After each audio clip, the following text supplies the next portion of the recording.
All right, for those wondering which iPad to get, this is the iPad Air 13.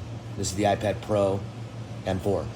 So as you can see, the screens look similar, but they are miles apart. And this is not me just loving the iPad Pro.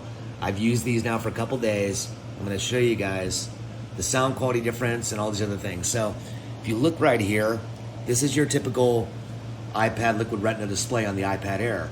Same one they used on the M2 iPad Pro. So it's not a bad screen by any means, but if you guys look right here, much more detail, much brighter, a lot more faster. Sound quality is miles apart as well. So I'm gonna play a track right now real quick.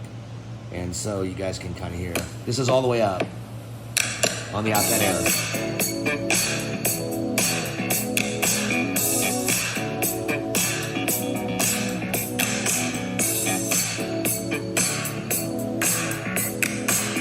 You can hear it's not terrible, but we go over to the iPad Pro. Now this is where it gets interesting. Now watch.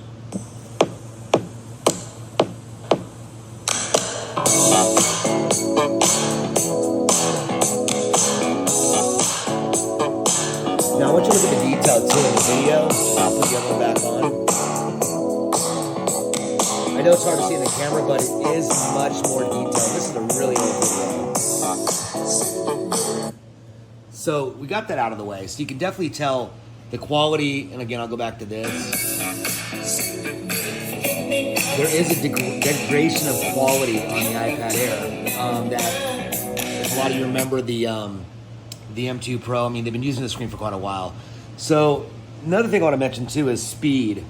So let's go to this. I want to show you guys one thing right here real quick. So if you notice right here, the iPad Air has 7.45 gigabytes. What's unique is that this has 7.2 gigabytes of usable memory, usable RAM. However, 4.41 gigahertz on the processor, which is M4, and then of course the typical 3.8 gigahertz. So let's run a test real quick. CPU benchmark, run, and I'll speed this up, but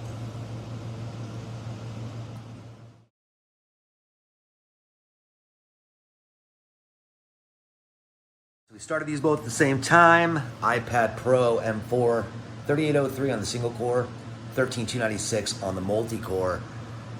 Huge difference, as you can see. There was a huge lag time too on completing the test.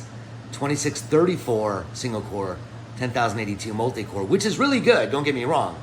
But if you're looking for ultimate editing, speed, transfer, we'll go into a couple other things in a moment too, why this does justify the price difference of like 500 bucks.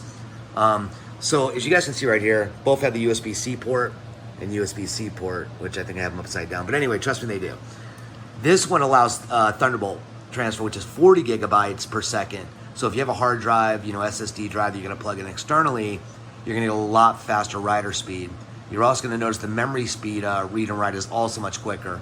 This one's only allow you 10 gigabytes, which again is satisfactory, but it's gonna be basically more for your average user that's actually looking to just surf the internet, play some games online, nothing too frame intensive.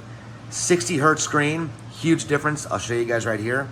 It's hard to tell, but see there's like a lag when I do this because the 60 hertz just doesn't kick in like the 120 does. So take a look right there, see? So let's go to this, now watch. See the difference? How much more fluent it is? Yeah, fluid. Huge difference. But you see right here, I know it's hard to catch, but I'm going as fast as I am on there, and you can definitely see the frame skip. Now look at, see? Much faster. So let's turn these over on the cameras. This is not a huge deal breaker, I know, for a lot of people, but as you can see right here, it just has a single camera. Does a good job of what it does. This one has the typical 3 camera array. They did remove the, I'm going to go into this also on another video. You guys might want to know why I'm covering up the flash. You may want to stay tuned for that if you do have an iPad Pro, because I'm going to show you guys something that probably a lot of people don't know, and you're going to thank me for it, because I stumbled upon it when it comes to cases, and like I said, there's going to be a lot of people thanking me, because right now you can't get a case for the iPad Pro. The iPad Air is readily available, and I believe that's due to the fact that it was already it was already suggested the design that was going to come out much before the iPad Pro. But anyway, you guys, you can't go wrong on either iPad. Don't get me wrong. It just, I guess it all depends on what your needs are and how much you're going to be using it. Bear in mind, the Magic Keyboard that you have from the previous generation will not work on either of these. The iPad Pencil Pro or iPad Pencil 2 does not work on these, as you can see right here. It just does not work. You can see right here, it does not work. So even though it's magnetized, it's not going to work. And even though it sticks to there, it's useless. So keep that in mind as well. Like I said, right now cases are completely non-existent for the Pro, for this one right here. iPad Air, they're overabundant. But I stumbled upon something that you're going to want to check out that I bought off Amazon. I'm doing another review on momentarily. That's going to make a lot of you happy when you found out what I found out on the iPad Pro. So anyway, like I said, sound quality, display, speed, everything kind of blows this away. But you can't go wrong again because still, this is still a nice iPad. It really is. Just not for me. The iPad Pro is more what I'm going to just keep. And also M4 being full future-proof, I anticipate that processor lasting for at least 7 to 10 years.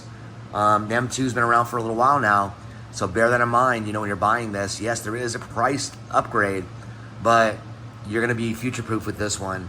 I'm sure the M2 will still last, 3 or 4 years, maybe 5, but you're going to be investing in another iPad well before this one, unless you're one that changes the iPad out every time they come out with a new one. But I don't anticipate Apple coming out with another iPad, within the next 2.5 years. So hopefully that helps you guys decide which one you want to go for. Again, I'll give you guys another quick showing of the screen. It's really hard to do this with a camera to really justify it, but you can kind of see there's a lot more pixel density on the OLED screen than there is on the Liquid Retina XDR screens. So, all right, guys, hope this helps.